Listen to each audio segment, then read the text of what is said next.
আরে কিসের এত ক্ষমতা? উষ্টা খেলে নখ ভেঙে যায়, গাড়ির নিচে পড়লে পিষে যেতে হয়, পানিতে পড়লে ডুবে যেতে হয়, ছাদ থেকে পড়লে দুমড়ে মুচড়ে যেতে হয়, আগুন লাগলে পুড়ে যেতে হয়। আমরা এত দুর্বল মানুষ, কিসের এত আমাদের ক্ষমতা?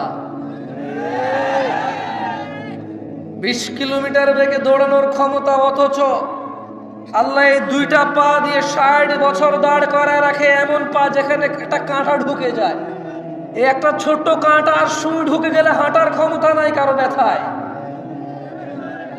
এত দুর্বল মানুষকে কে সোজা সাবলীল করে হাঁটায়? তাহলে ইবাদত কার হবে? উনি সালাতে ডাকলে ঘুমায় থাকার ক্ষমতা ওনার বান্দাদের আছে। যারা ঘুমিয়ে থাকে তারা কি কৃতজ্ঞ নাকি অকৃতজ্ঞ?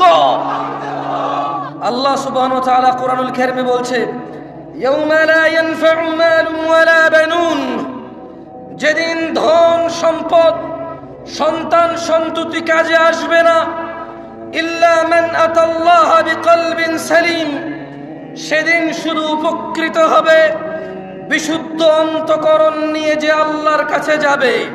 সিগারেট খোর, মদ খোর, জুয়ারি, নেশারি, মারামারি করা লোক, দুর্নীতিবাজ, ঘুষখোর, সুদখোর, মিথ্যাবাদী, মিথ্যুক, নাচ গান করনেওয়ালা, এদের হৃদয় বিশুদ্ধ নাকি 5 ওয়াক্ত সালাত আদায়কারী, সদা সত্যবাদী, আল্লাহ ভীরু, এদের হৃদয় বিশুদ্ধ? কার?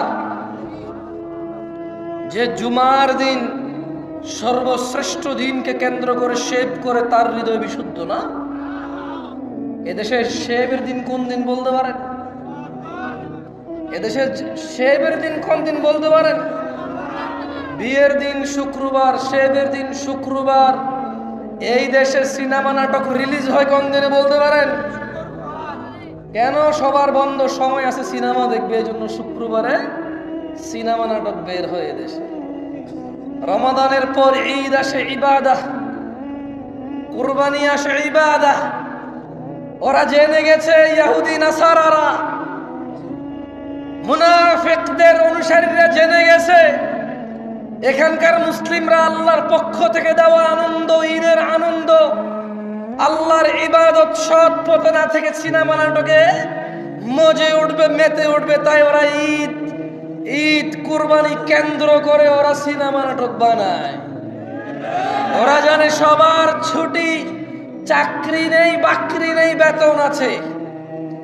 এমন সুযোগের সময় ওরা নিজ পিতামাতা, নিজের কোরআনের অজ্ঞতা দূর করবে না, আলিফ বাতা বলতে পারে না তা শিখবে না, সালাতের রুকু, এই যে আহকাম হুকুমগুলো ওরা জানে না, তাসবিহ তাহলিলগুলো ওরা জানে না, ওরা শিখবে না, ওরা সিনেমা নাটক দেখবে। মুনাফিকদের অনুসারীরা জেনে গেছে যে আমরা নামে মুসলমান, সময় পেলেই সিনেমা দেখব, সময় পেলেই নাটক দেখব। এই জন্য ওরা জানে কখন আমাদের বন্ধ, সে অনুযায়ী সিনেমা নাটক ওরা করে।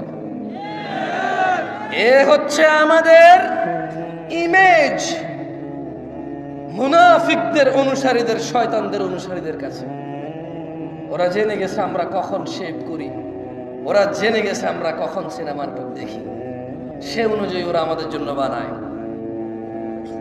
আল্লাহ বলছেন, ইয়াউমা লা ইয়ানফাউ মালুন ওয়ালা বানুন, ও 5 সন্তানের পিতা, ও জজ ব্যারিস্টারের পিতা, ও এমপি মন্ত্রীর পিতা, ও ব্যবসায়ী ধনাঢ্য ধন সম্পদশালীর পিতা, ইয়াউমা লা ইয়ানফা, সেদিন কোন কাজে আসবে না, মালুন ওয়ালা বানুন, সম্পদ এবং সন্তান,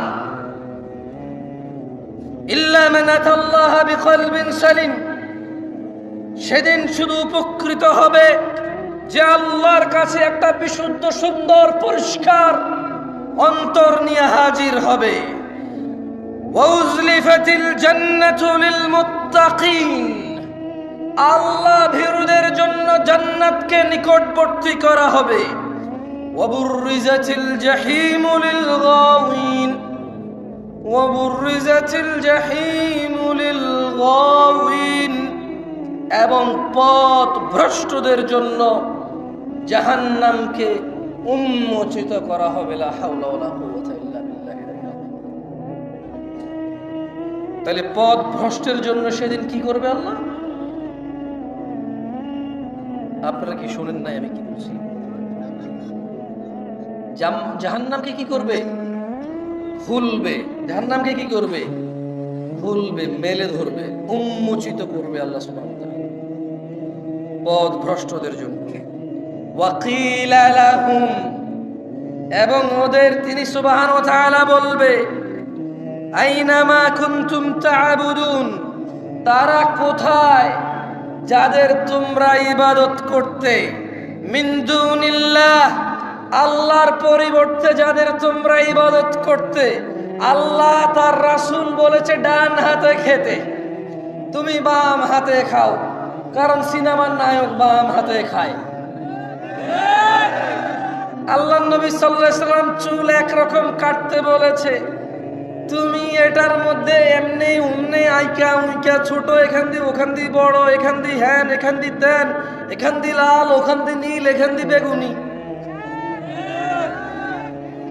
কেন তোমাকে রোনালদো রিভালদো বলছে? তোমাকে সিনেমার নায়ক নায়িকা গায়ক গায়িকা বলছে এমনি যদি চুল কাটো তাইলে না তোমার সুন্দর লাগে। তিনি সাল্লাল্লাহু আলাইহি ওয়াসাল্লাম বলেছে, ওয়াগফিরুল্লাহ, ও আমার উম্মতরা, দাড়িকে মাফ করে দাও, ক্ষমা করে দাও দাড়িকে। ওয়াফুল্লাহ, দাড়িকে লটকাও, যতটুকু ঝুলে ঝুলাও এটাকে।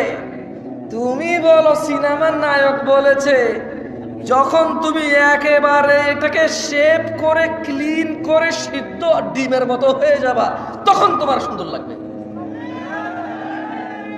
ভাই তোমারা কেমন লাগে জানি না, আমি ব্যঙ্গ করে বলছি না। বহু মানুষ দেখছি দাঁড়িয়ে আছে, এরপরে শেপ করার পরে মনে হয় যেন ডিম ছুলে ফেলছে, আলু ছুলে ফেলছে, এরকম লাগে। আমি ব্যঙ্গ করে বলছি না, বললাম আমার এরকম লাগে আর কি। আমার হয়তো এটা আমার প্রবলেম, হয়তো আমার হীন মন মানসিকতা, হয়তো আমার ছোট নিচ মন মানসিকতা। আমি আন্তরিকভাবে ক্ষমা চাচ্ছি আমার এই নিচ মন মানসিকতার জন্য। তবে আমার এমনই মনে হয়, দেখি তোমার কাছে মনে হয় এখন লাভ দিলে 10 হাত উপরে উঠে যাবার শেপ করছো, ক্ষমতা বেড়ে গেছে। যে মেয়েরে প্রপোজাল করবা সে মেয়ে আর ফিরাইতে পারবে না। যেখানে চাকরির জন্য সিভি ড্রপ করবা, এখন চাকরি হয়ে যাবে তোমার। এখন যদি তুমি কারোর সাথে ঘুষাঘুষি মারামারি লেগে যাও, তোমার শক্তি বেড়ে যাবে, তুমি জিতে যাবা। দাড়ি কাটছো এই জন্য, আমার এরকম মনে হয় না। আমার কাছে তোমার সিদ্ধ ডিমের মতো লাগে। আপনি নিজে তো শেভ করেন, ঠিক ঠিক বলছেন। আপনার কাছে কি মনে হয় আপনি ঠিক বেটিকে ঠিক বেটিক হবে? আমি একবারও জিজ্ঞেস করছি ঠিক কিনা, একবারও জিজ্ঞেস করছি। আমি যা বলি তার যদি সত্যায়ন আপনি করতে হয়, তাহলে আমি কেন পরীক্ষা দিতে আসছি? মানে আমি বলবো ঠিক কিনা, আপনি বলবেন ঠিক, তারপরে ঠিক হবে, তাহলে আমি কি এখানে আমাকে আনছে কেন? আমাকে আনছে জেনে বুঝে বলার জন্য। এবার যদি আমার বলাই ভুল হয় আপনি সংশোধন করে দেবেন। আমি আপনাকে ঠিক বেঠিক জিজ্ঞেস করবো কেন? আমি পাগল যে আপনারা বলবো ঠিক, আপনি ঠিক বললে আমার গা গরম হয়ে যাবে। ও আল্লাহ, কত মানুষ ঠিক বলে। হ্যাঁ, এভাবে ঠিক ব্যাঠিক হয় না ভাই। এই পুরো পৃথিবীর সব মানুষ যদি কোনো একটা ঠিককে ব্যাঠিক বলে, এটা ঠিক থেকে যাবে। এই পুরো পৃথিবীর সব মানুষ যদি একটা ব্যাঠিককে ঠিক বলে, এটা ব্যাঠিক থেকে যাবে।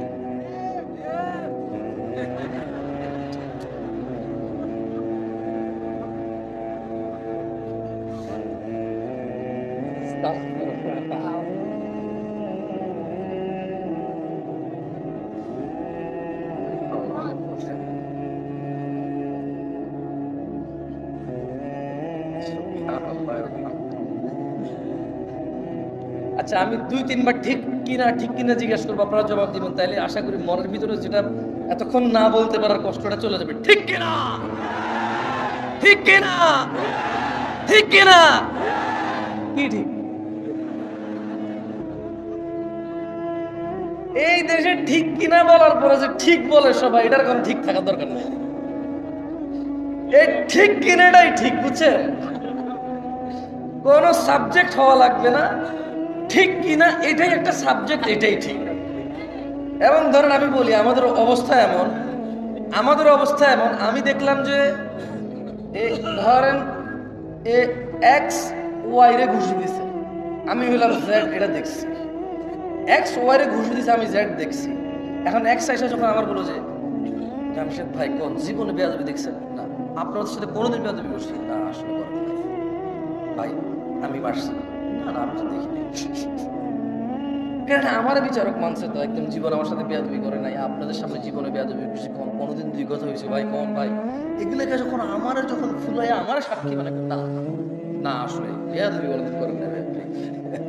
তো এগুলো হচ্ছে আমাদের মানে একেবারে রক্তে মিশে গেছে জিনিসগুলা। অন্যায় দেখার পরও যখন আমার বিচারক মানা হয়, আমি বলি যে না ছেলেটা তো সম্মান করছে আমার। মানে সিগারেট আল্লাহর সামনে খায়, কার সামনে খায়? আল্লাহর সামনে খায়, এটাতে বেয়াদবি নাই। বলে যে ছেলে খুব ভালো, জীবনেও বেয়াদবি করে নাই, মাঝে মধ্যে সিগারেট খায় মনে হয়, আমাকে দেখে এভাবে হাত এইভাবে রেখে দেয় পিছনে, হ্যাঁ মানে আমার সামনে খায় না। এই হলো যে ছেলের আদব, ওনার সামনে খায় না, এই জন্য ছেলের আদব। আল্লাহর সামনে খায় কোনো সমস্যা নেই। আল্লাহ আমাদেরকে বুঝার তৌফিক দান করে। যাই হোক, শোনো ছোট ভাই আমার, তোমাদের সামান্য কিছু নসিহত করে চলে যাব। আমার প্রাণ প্রিয় দিনী ভাই, আল্লাহ সুবহানাহু ওয়া তাআলা আমাদের সৃষ্টি করেছেন সুন্দরতম অবয়বে, এবং তিনি যেভাবে চেয়েছেন ঠিক সেভাবেই তিনি আমাদের সৃষ্টি করেছেন। যেমনটা তিনি কোরআনুল কারীমে বলেন, হুয়াল্লাযী ইউসাউবিরুকুম ফিল আরহামি কাইফা ইয়াশা, তিনি মাতৃগর্ভে যেভাবে ইচ্ছা তোমাদের আকৃতি গঠন করেন। আমাদের আকৃতি কে গঠন করেছে? বিয়ে শাদী, অমুক মেয়ে সুন্দরী, অমুক ছেলে সুন্দর, এই জন্য তোমার সময় আসার অপেক্ষা না করে জেনা ব্যভিচারে লিপ্ত হয়ে, দাঙ্গা ফাসাদে লিপ্ত হয়ে যেও না। তিনি সুবহানাহু ওয়া তাআলা যেভাবে খুশি, উনি যেটা ইচ্ছা করেছেন, পছন্দ করেছেন, এভাবেই তিনি মেয়ে অথবা ছেলে, তোমাকে অথবা তোমার বোনকে, তোমাকে অথবা তোমার স্ত্রীকে, তোমার বাবা অথবা তোমার মাকে সৃষ্টি করেছেন যেভাবে তিনি ইচ্ছা করেছেন। সময় আসার পূর্বে জেনা ব্যভিচারে লিপ্ত হয়ে সমাজ জাতি বিশৃঙ্খল করে তুলিও না তোমরা। সামাজিক ফিতনা ফাসাদ, পারিবারিক দ্বন্দ্বে তোমরা নিজেরা একে অপরের ধ্বংস কামনা করিও না। গান বাজনা থেকে বিরত থাকো। ইয়া শিবাব, হে যুবকরা, আহলুল মুনাফিকদের ফাঁদে পা দিও না। তারা চায় তোমরা গান বাজনায় মেতে থাকো, অথচ আল্লাহ সুবহানাহু ওয়া তাআলা সূরা লুকমানে বলেন, ওয়ামিনান নাসি মান ইয়াশতারি লাহুল হাদীস লিয়ুদিল্লা আন সাবিলিল্লাহি বিগাইরি ইলম ওয়ায়াত্তাখিযুহা হুজুয়া ওয়ায়াত্তাখিযুহা হুজুয়া উলাইকা লাহুম আযাবুম মুহিন। আর মানুষের মধ্যে কেউ কেউ আল্লাহর পথ থেকে বিচ্যুত করার জন্য অসার বাক্য কিনে নেয় জ্ঞান ছাড়াই, এবং আল্লাহর দেখানো পথ নিয়ে ঠাট্টা বিরূপে মেতে ওঠে। তাদের জন্য রয়েছে অবমাননাকর শাস্তি। রাসূল সাল্লাল্লাহু আলাইহি সাল্লাম বলেন, আমার উম্মতের কিছু লোক মদের নাম পাল্টিয়ে তা পান করবে। তাদের সামনে গায়িকারা বিভিন্ন বাদ্যযন্ত্র সহকারে গান করবে। আল্লাহ তাআলা তাদের ভূগর্ভে বিলীন করে দেবেন এবং কিছুকে আকৃতি বিকৃত করে দেবেন। ইয়া শিবাব, গান বাজনা থেকে বিরত থাকো। আহলুল মুনাফিকরা চায় তোমরা তোমাদের সুন্দর জীবন ও যৌবন গান বাজনায় মেতে উঠে, গান বাজনায় ভুলে গিয়ে নিজেদের ভবিষ্যৎ, নিজেদের দ্বীন, আখলাক, চরিত্র, নিজেদের জীবনের গুরুত্ব, যৌবন তোমরা বিসর্জন দাও। তারা চায় তোমরা, তারা যেভাবে নাচে সেভাবে নাচো, যেভাবে নাচায় সেভাবে নাচো। তোমরা তাদের অ্যালগরিদমে চলে আসো। তারা আজকে এই গান, কালকে ওই গান, আজকে এই সিনেমা, কালকে ওই সিনেমা, পরশু অমুক সিনেমা চলে আসছে, আসতেছে, আসবে, বানাইছে, বানাবে, বানাতে পারে। তোমাদের একটা চক্রের ভিতরে তারা রেখে দিয়েছে। ইয়া শিবাব, হে যুবকরা, আহলুল মুনাফিকদের ফাঁদে পা দিও না। তারা চায় তোমরা নেশায় মত্ত হয়ে তোমরা তোমাদের জীবনটাকে জাহান্নামের দিকে ঠেলে দাও। তারা চায় তোমরা নেশায় মত্ত হয়ে নেশায় নিজেকে উজাড় করে দিয়ে, উৎসর্গ করে দিয়ে তারা চায় তোমরা জাহান্নামের নিকটবর্তী হয়ে জাহান্নামের গভীরে গহ্বরে তোমরা বিলীন হয়ে যাও। তারা চায় তোমরা শয়তানের ফাঁদে পা দাও, তোমরা আল্লাহ দ্রোহিতায় মেতে ওঠো। তারা চায় তোমরা নেশা করে আল্লাহ ও তার রাসূলের দ্রোহিতায় মেতে ওঠো। অথচ আল্লাহ সুবহানাহু ওয়া তাআলা চায় তোমরা সফল হও, সফলতার দিকে আসো। তিনি সুবহানাহু ওয়া তাআলা বলেন, ইয়া আইয়ুহাল্লাযীনা আমানু, হে তোমরা যারা ঈমান এনেছো। কারা কারা আমরা ঈমান এনেছি রবের প্রতি? তাকবীর! ঈমান এনেছি কারা কারা? কার প্রতি ঈমান আনছি? তিনি আরশের মালিক কে? বিচার দিবসের মালিক কে? জান্নাত জাহান্নামের মালিক কে? সুস্থতাকারী কে? রিজিক দাতা কে? আমরা ওনার প্রতি ঈমান আনছি। তিনি বলছেন ইয়া আইয়ুহাল্লাযীনা আমানু। তাহলে আমাদেরকে বলছেন, যারা আমরা ঈমান আনছি সবাইকে বলেন।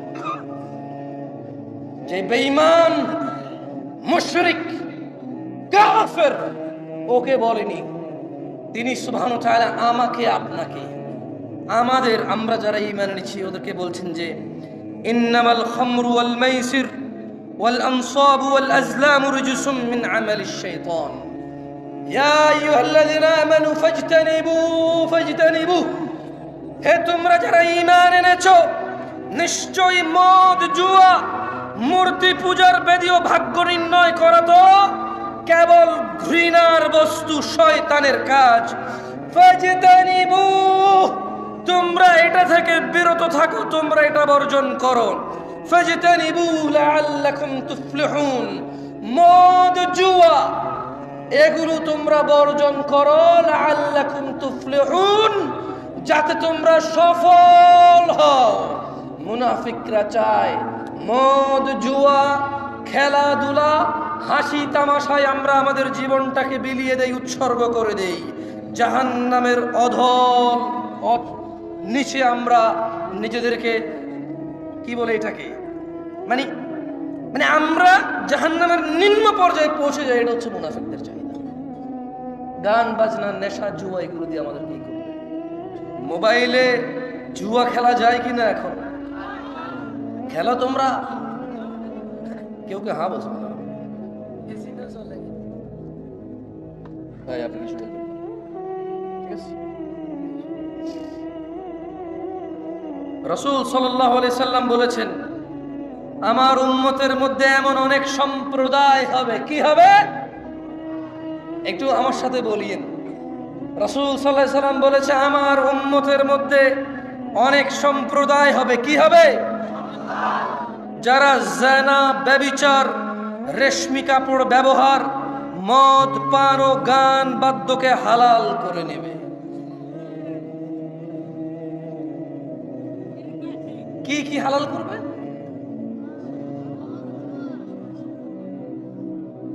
মদ, জুয়া, কি মদ, জুয়া এবং জিনা, ব্যভিচার। বলেন জিনা, ব্যভিচার, এগুলোকে হালাল করে নেবে। যেমন আজকের দিনে কোনো ছেলে যদি পার্কে, আজকের দিনে কোনো মেয়ে ছেলে যদি পার্কে হাত ধরে হাঁটে, ওরা কি এটাকে জিনা মনে করে? আজকের দিনে কোনো ছেলে মেয়ে বিবাহ করেনি, ভিডিও কলে কথা বলে, ওরা কি এটাকে জিনা মনে করে?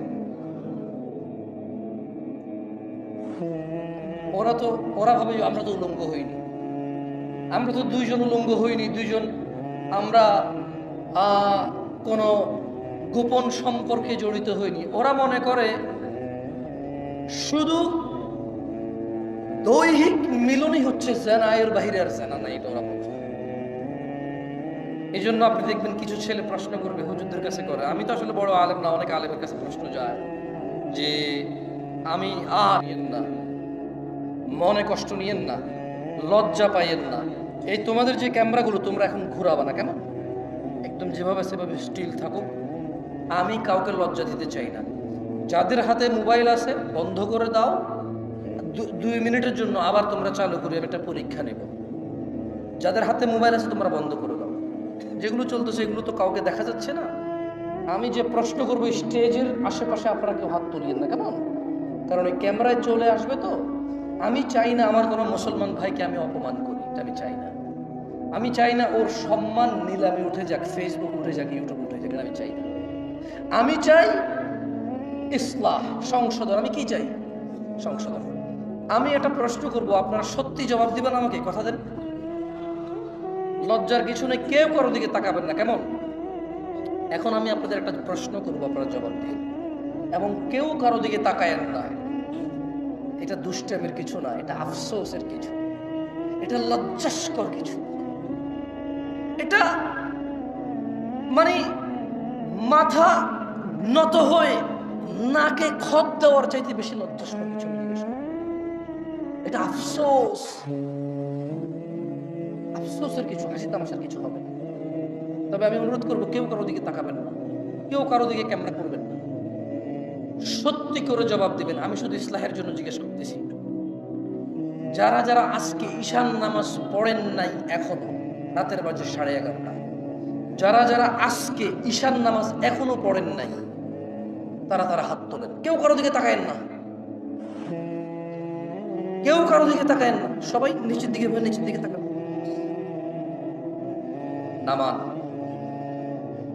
আল্লাহি, যা আমি দেখছি, আমি এই স্টেজ থেকে যা দেখছি, এরা যা দেখছে, তা যদি আপনারা সামনের যারা আছেন দেখতেন, লজ্জায় মাথা নত হয়ে যেত। এ হচ্ছে আমাদের ইসলাম, এ হচ্ছে আমাদের ইসলাম। বাবার লজ্জা করে না তার ছেলে বেনামাজি, শ্বশুরের লজ্জা করে না তার মেয়ের জামাই বেনামাজি, মেয়ের জামাই লজ্জা করে না শ্বশুর বেনামাজি, বড় ভাইয়ের লজ্জা করে না ছোট ভাই বেনামাজি, ছোট ভাইয়ের লজ্জা করে না বড় ভাইয়ের সামনে বেনামাজি। সমাজের চেয়ারম্যান মেম্বার নামাজ চলা অবস্থায় তার জনগণের সামনে সে বেনামাজি অবস্থায় বসে থাকে, অথচ সে জনপ্রতিনিধি। বিচারকের লজ্জা করে না ওই সম্মানজনক জায়গা থেকে সে বেনামাজি। বিবাহের মধ্যে দোষের মধ্যে আসে না যে ছেলে নামাজ পড়ে না, এখানে বিবাহ দেওয়া যাবে না, এটা দোষের মধ্যে পড়ে না।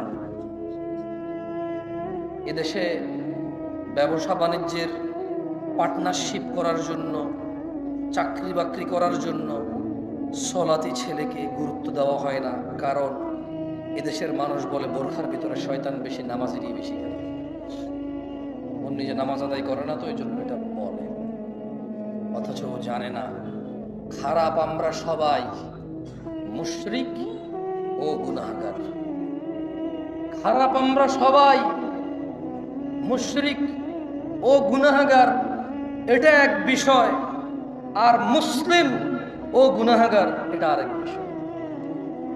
ওকে আমরা বাংলা ভাষায় বয়ান করে বুঝাইতে এখন পর্যন্ত সক্ষম হইনি।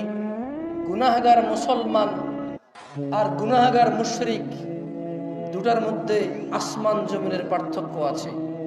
গুনাহগার মুসলমান আল্লাহ শাস্তি দিবে অথবা শাস্তি দেবে না, ক্ষমা করবে, কার ইচ্ছা? জান্নাতে যাবে, শাস্তি পেয়ে হলো যাবে।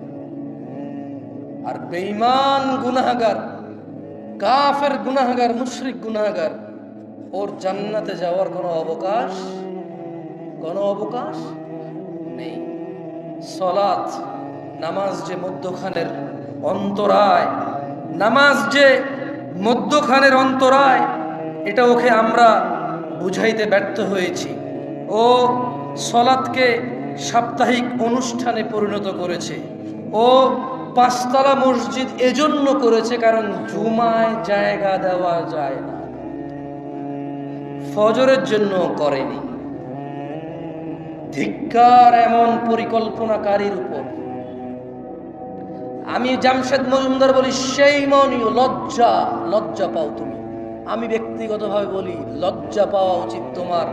পাঁচতলা মসজিদ তুমি ফজর, জোহর, আসর, মাগরিব, ইশা 5 ওয়াক্ত নামাজের পরিকল্পনা করে করনি, শুধু জুমার নামাজকে পরিকল্পনা করে করেছো।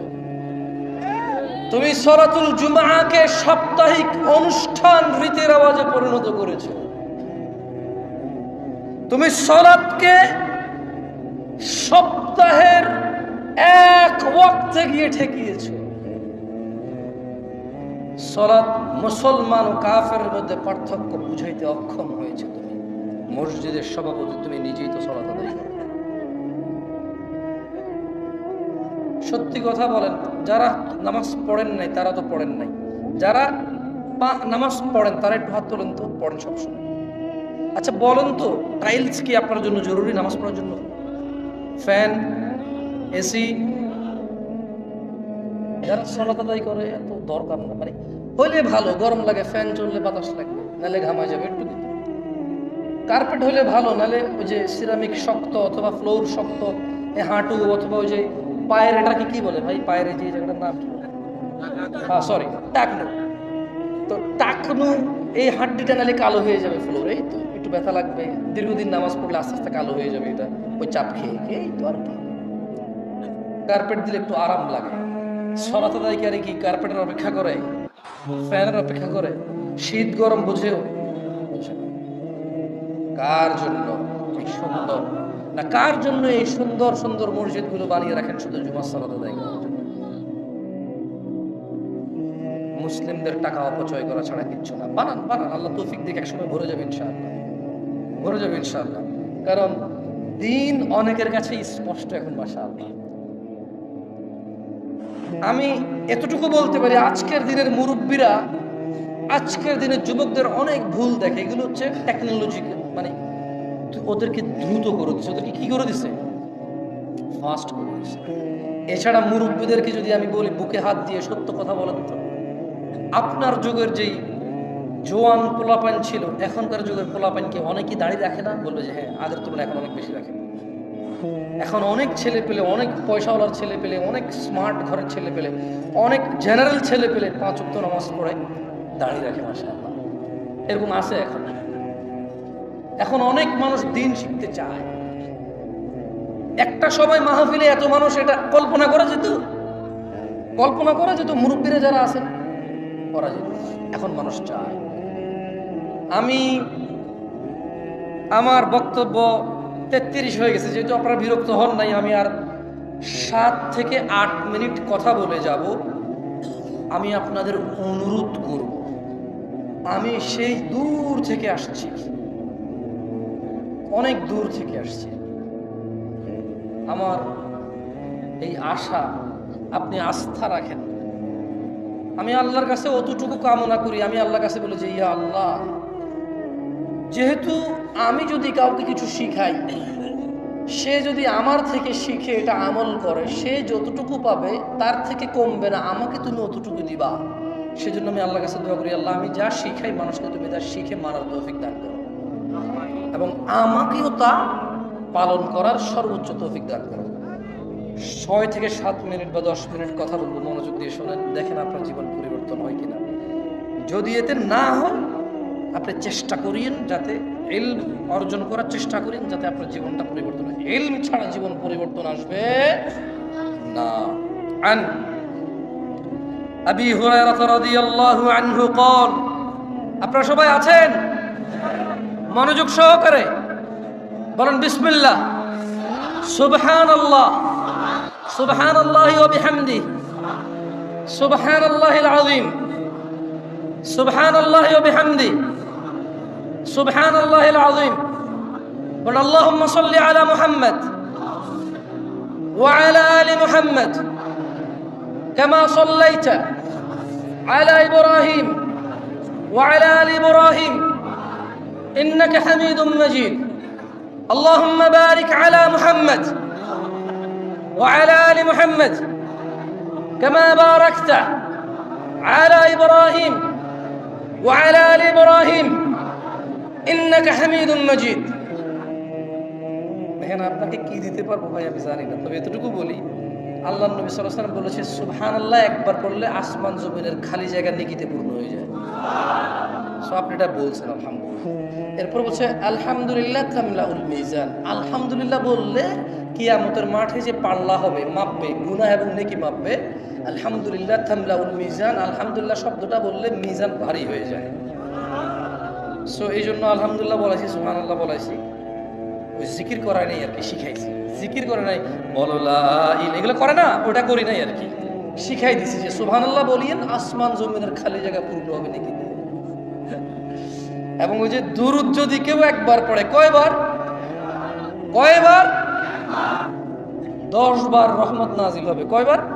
সরি 10টা রহমত। কয়টা? 10টা গুনাহ ক্ষমা হবে, মর্যাদা বৃদ্ধি হবে। যদি আজকের মাহফিল থেকে যে বলেন যে কি পাইছে, আমি ভাই আপনাকে মুসলমান থাকার মিনিমাম উপায় বলবো, মানে এরপরে আপনি আর মুসলমান না, এরপরে আপনি আর মুমিন না, এটা মিনিমাম। এটা কি আমি এখন যেটা বলবো এটা হচ্ছে মানে মুসলমান আর কাফের, মুনাফিক আর মুসলমান, মুশরিক আর মুসলমানের মধ্যে পার্থক্যটা দিয়ে যাব আপনাকে। এবার আপনি সিদ্ধান্ত নেবেন আপনি কি মুসলমান হয়ে থাকবেন, মুমিন হয়ে থাকবেন, মুত্তাকি হয়ে থাকবেন, নাকি কাফের মুনাফিক মুশরিক হয়ে পৃথিবী থেকে বিদায় নেবেন। সিদ্ধান্ত কার? আপনাদের। যাই হোক, عن ابي هريره رضي الله عنه, আবু হুরায়রা রাদিয়াল্লাহু আনহু থেকে বর্ণিত, তিনি বলেন রাসূল সাল্লাল্লাহু আলাইহি সাল্লাম বলেছেন, আমার সাথে একটু বলেন তো, কুল্লু উম্মতি ইয়াদখুলুনাল জান্নাহ। মুখ কি শক্ত হয়ে যাচ্ছে? বলেন আমার সাথে, কুল্লু উম্মতি ইয়াদখুলুনাল জান্নাহ।